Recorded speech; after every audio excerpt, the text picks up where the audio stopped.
ఎవడైతే నిన్ను వదిలేసి వెళ్ళిపోయాడో వాడిని పోనివ్వు. మళ్ళీ వాడిని నీ జీవితంలో తెచ్చుకొని నీ జీవితాన్ని కంపు చేసుకోకు. పోయినోడిని తెచ్చుకొని నేను ఇలా అన్నాను అలా అన్నాను అని క్లారిఫికేషన్ ఇచ్చే అవసరం లేదు.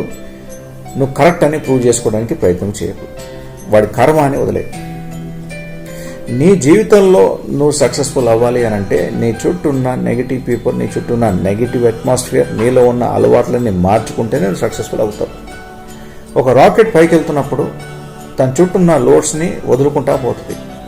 ఆ లోడ్స్ వదులుకోకపోతే ఆ రాకెట్ తన గమ్యానికి చేరుకోదు. మనం కూడా ఒక రాకెట్ లాంటి వాళ్ళమే.